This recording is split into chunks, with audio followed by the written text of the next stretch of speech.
Hello everyone, स्वागत है सभी का इंजीनियर्स वाला में। तो फिर से सुबह सवेरे आपके साथ में हाजिर हूं दोस्तों। आज का रिवीजन का टॉपिक है EMF equation and phasor diagram. तो फेजर की गाइस आज से आपको टेंशन नहीं लेना है, तो फेजर को बोले टाटा बाय बाय। तो चलिए टाइम वेस्ट किए बिना यहाँ पे स्टार्ट करते हैं। तो सबसे पहले यहाँ पे गाइस पीडीएफ के लिए अविनेश सर पीडब्ल्यू यहाँ पे ज्वाइन हो जाइए। आपके सारे सीनियर्स, आपके जूनियर्स है ना, सब लोग यहाँ पे कनेक्ट है आपके साथ ही। तो सबसे पहले बात कर लेते हैं अपन यहाँ पे जो ट्रांसफार्मर सुंदर सा दिख रहा है इसके ईएमएफ इक्वेशन की। तो ईएमएफ इक्वेशन को स्टार्ट करते हैं। तो हमें पता है कि it work on Faraday law of electromagnetic induction. तो ट्रांसफार्मर गाइस किस पे वर्क करता है? Transformer work on Faraday law of electromagnetic induction. ठीक है, Faraday law of electromagnetic induction. और फैराडे लॉ गाइस हमारे पास में क्या बताता है? ये बताता है E is equal to minus N D five by D T. कितना? D five by D T हमारे पास है ना। तो ये आपके पास में जो माइनस एन है क्या बताता है? लेंज लॉ के बारे में बताता है। क्या? लेंज लॉ के बारे में। और लेंज लॉ क्या कहता है हमसे? Effect oppose the cause. क्या कहता है? Effect oppose the cause. अब देखो हमारे पास में इसकी जो ईएमएफ इक्वेशन है बेटा, ईएमएफ इक्वेशन हम यहाँ पे कैसे निकालेंगे इसकी ना, जो ईएमएफ इक्वेशन है इसको कैसे निकालेंगे? अब आपके पास में जो सप्लाई है, यहाँ पे सप्लाई कैसी होगी? सप्लाई होगी आपके पास में साइनोसोइडल है ना, सप्लाई साइनोसोइडल है। तो सप्लाई जब साइनोसोइडल होगी तो यहाँ पे जो करंट आपका फ्लो हो रहा है इसे आप प्राइमरी करंट या फिर इसे अपन क्या बोलते हैं? एक्साइटिंग करंट, या फिर इसको आई नॉट से भी डिनोट किया जाता है, exciting current of the no load component है ना। तो आई ई या फिर आई नॉट, एग्जामिनर कुछ भी यहाँ पे यूज कर सकता है। नाउ अब हमारे पास में अगर वोल्टेज आपका यहाँ पे साइनोसॉइडल है गाइस, तो आपका जो करंट होगा हमारे पास में आई ई, ये भी कैसा होगा? साइनोसॉइडल होगा। तो आई इक्वल टू कितना आ जाएगा? I am sine omega T, right. और आपके पास में जो फ्लक्स होता है, फ्लक्स हमेशा किसका फॉलो करता है? फ्लक्स गाइज हमेशा आपका जो करंट है गाइज हमेशा करंट को फॉलो करता है आपका, है ना। तो जो नेचर आपका करंट का होगा वही नेचर किसका होगा? फ्लक्स का होगा। तो आपके पास में जो फ्लक्स है हमारे पास में, फ्लक्स भी कितना आ जाएगा? Phi equal to phi m sine omega t. ठीक है, वेरी वेरी इंपॉर्टेंट। अब यहां से हमें क्या करना है? वैल्यू पुट कर दीजिए। तो हमारे पास में प्राइमरी साइड हमें क्या निकालना है? ईएमएफ निकालना है। तो प्राइमरी साइड के लिए कितना आ जाएगा? E1 माइनस N1 कितना हो जाएगा? D upon d t. और ये कितना हो जाएगा हमारे पास है? Five m sine omega t. क्योंकि रिवीजन करा रहे हैं तो अपन डेरिवेट नहीं करेंगे यहाँ से। तो जो E1 की वैल्यू बेटा, E1 कितना आ जाएगा आपके पास में? E1 यहाँ से निकल के आ जाएगा, E1 RMS है ना, ध्यान रखें हम RMS वैल्यू निकाल रहे हैं। तो कितना आ जाएगा आपका? 4.44 F पाई M into N one.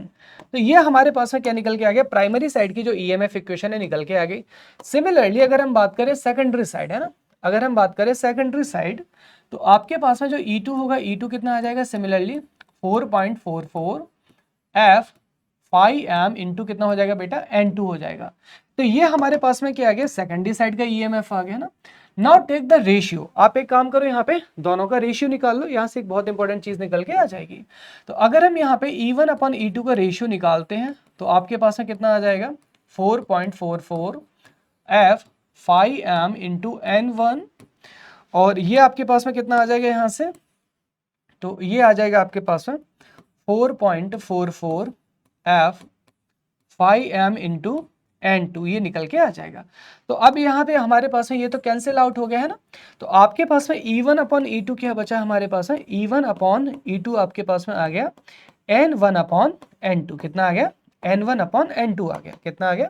N1 upon N2। ठीक है, तो ये हमारे पास में निकल के आ गया। अब देखो हमारे पास में जो E होता है गाइस आपका, E आपका अप्रोक्सीमेटली किसके प्रोपोर्शनल होता है? V के ही बराबर होता है ना।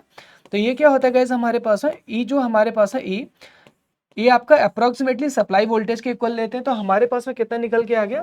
सो E1 upon E2 that can be written as, क्या लिख सकते हैं? V1 upon V2 is equal to N1 upon N2। जैसे अपन क्या बोलते हैं? Turn ratio. अब लेकिन यहाँ पे बहुत कंफ्यूजन होता है सर, हमारे पास में टर्न रेशियो क्या होगा? N1 अपॉन N2 होगा, N2 अपॉन N1 होगा। तो देखो यहाँ पे ना N2 अपॉन N1 लेना ना N1 अपॉन N2 है ना।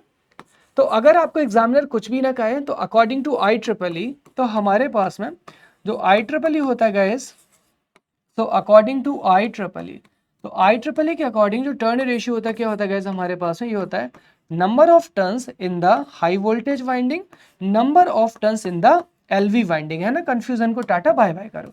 तो ये हमारे पास में निकल के आ गया। नाउ अब देखो यहाँ पे ये वाली जो इक्वेशन है हमारे पास में, इस वाली इक्वेशन से देखो तो हमारे पास में एक बहुत इंपॉर्टेंट कंक्लूजन निकल के आएगा। E1 और इसको क्या लिख सकता हूँ N1 को नीचे, और ये कितना हो जाएगा हमारे पास है E2 upon N2। Very very important, ये इक्वेशन क्या बता रहा है ट्रांसफार्मर के अंदर, EMF पर turn in the primary always EMF पर turn in the secondary. E1 upon N1 को क्या लिख सकते हैं, EMF पर turn in the primary. E2 को क्या, E2 अपॉन N2 को क्या बोल सकते हो, EMF पर टर्न इन द सेकेंडरी। तो ट्रांसफार्मर के अंदर हमेशा तो जो आपका EMF होगा, EMF पर टर्न क्या होगा, EMF पर टर्न इन प्राइमरी, ये किसके इक्वल होगा हमेशा, EMF पर टर्न इन सेकेंडरी, EMF पर टर्न इन सेकेंडरी। तो प्राइमरी और सेकेंडरी में क्या होगा, ये हमेशा बराबर होगा, याद रखना प्लीज।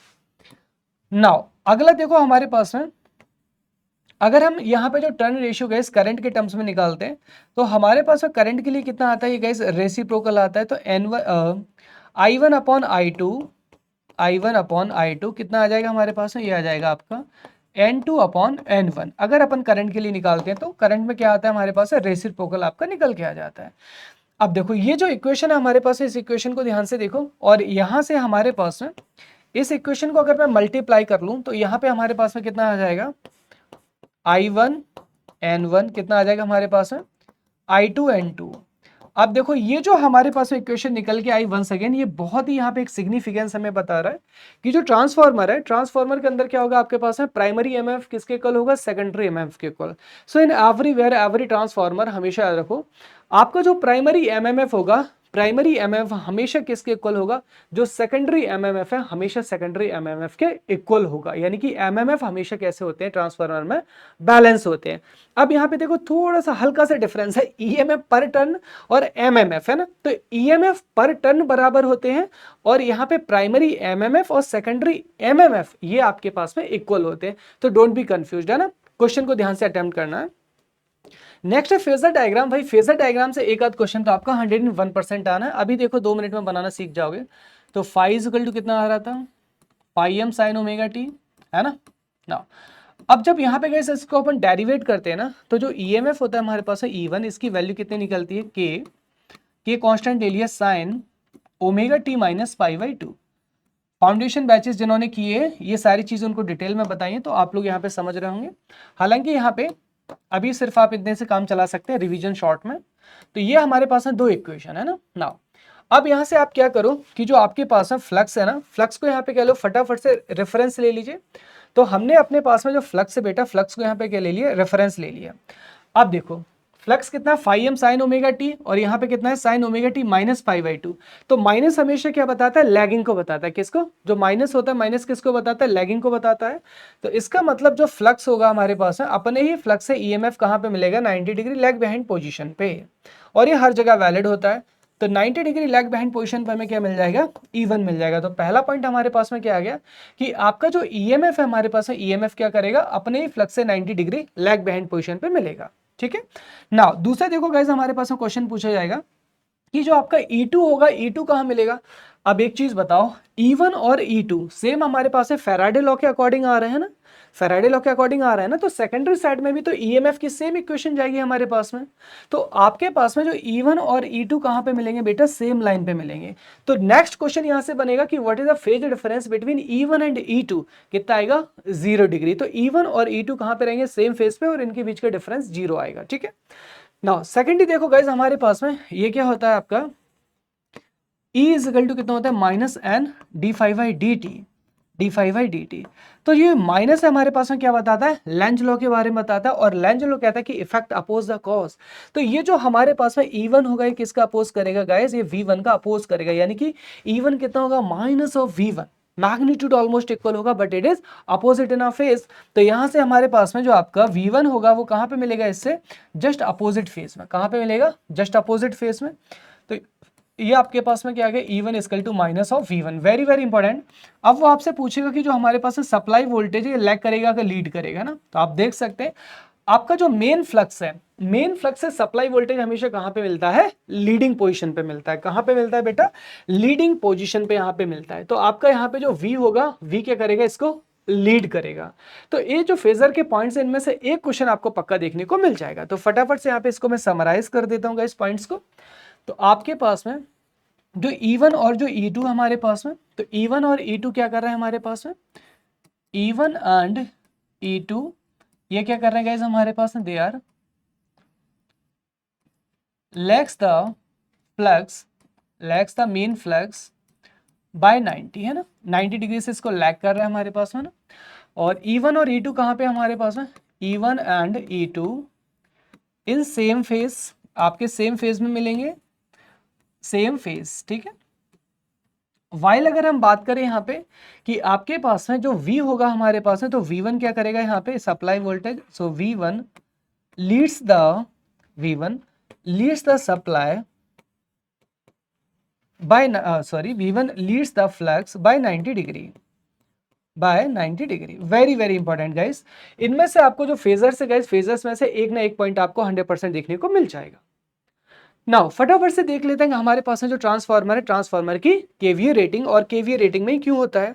सबसे पहले तो ट्रांसफार्मर की रेटिंग का मतलब क्या होता है, देखो, तो जैसे हमारे पास है ट्रांसफार्मर की रेटिंग है, मान लीजिए हमारे पास में कितना है, तो ये है आपके पास है 500 केवीए, 50 हर्ट्ज, ठीक है। और आपके पास में यहाँ पे वोल्टेज रेशियो जैसे मान ले दे रखा है 11/22 केवी। तो ये बेसिकली बता क्या रहा है, ये हमको बता रहा है जो 500 केवी है, 500 केवी बता रहा है कि जो लोड है ट्रांसफार्मर के ऊपर आप इससे ज्यादा नहीं ले जा सकते। तो बेसिकली क्या रिप्रेजेंट करता है आपके पास रेटेड लोड। आपका जो 22 केवी क्या बता रहा है कि हमारे पास में ट्रांसफार्मर यहाँ पे स्टेप अप करेगा, और जो आपका रेटेड सेकेंडरी टर्मिनल वोल्टेज होगा वो आपको कितना लगाना है यहाँ पे 22 केवी का यहाँ से आपको लगाना है, ठीक है। चल अपन बात करें ट्रांसफार्मर की रेटिंग, तो white is always in a KVA by not in a KW. तो केवीए में गाइस इसलिए होती है गाइस हमारे पास में क्योंकि इसके जो टोटल लॉसेस होते हैं, total losses depend on voltage and current only, depend on voltage and current only, ठीक है। और जबकि हमारे पास जो पावर फैक्टर होते हैं, पावर फैक्टर पे क्या होते हैं, इंडिपेंडेंट होते हैं हमारे पास में। इसीलिए गाइस जो रेटिंग है इसको अपन किस में डिनोट करते हैं, केवीए में डिनोट करते हैं। नाउ अब देखो, जैसे हमारे पास में केवीए बेटा लिखा है हमारे पास में केवीए रेटिंग, तो KVA rating kilo volt ampere. तो ट्रांसफार्मर की रेटिंग अपन कहां से निकालेंगे, आपको कुछ नहीं करना है, आप प्राइमरी वोल्टेज, प्राइमरी करंट ले लो यहाँ पे, या फिर आप क्या ले लो यहाँ पे, सेकेंडरी वोल्टेज, सेकेंडरी करंट ले लीजिए। तो यहां से आप क्या निकाल सकते हैं, जो केवीए रेटिंग है, केवीए रेटिंग निकाल सकते हैं। आप कहोगे सर V1 I1 हमेशा V2 I2 के बराबर होगा, यस हमेशा बराबर होगा। तो इसीलिए तो अपन कहते हैं कि जो ट्रांसफार्मर होता है, ट्रांसफार्मर में कभी भी आपका जो पावर और जो फ्रिक्वेंसी है आपका चेंज नहीं होता है।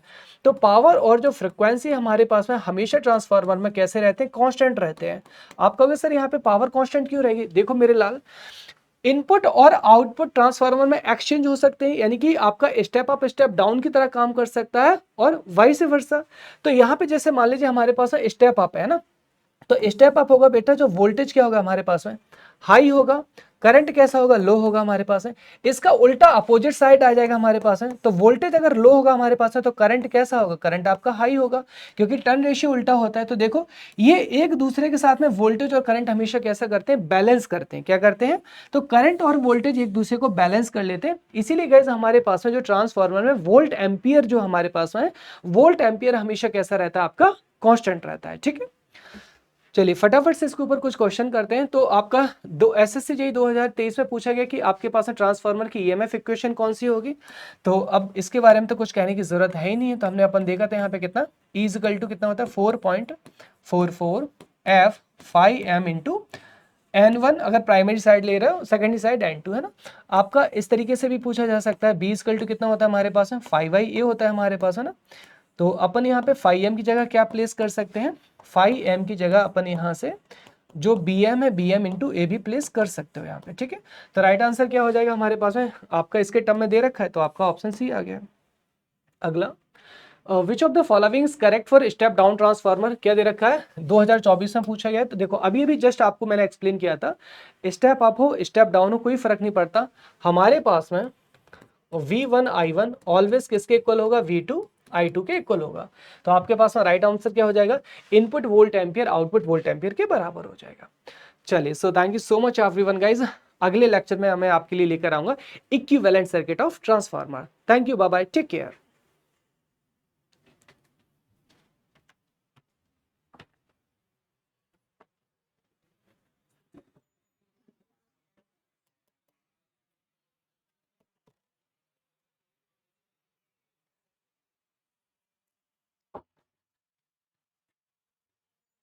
रिकॉर्ड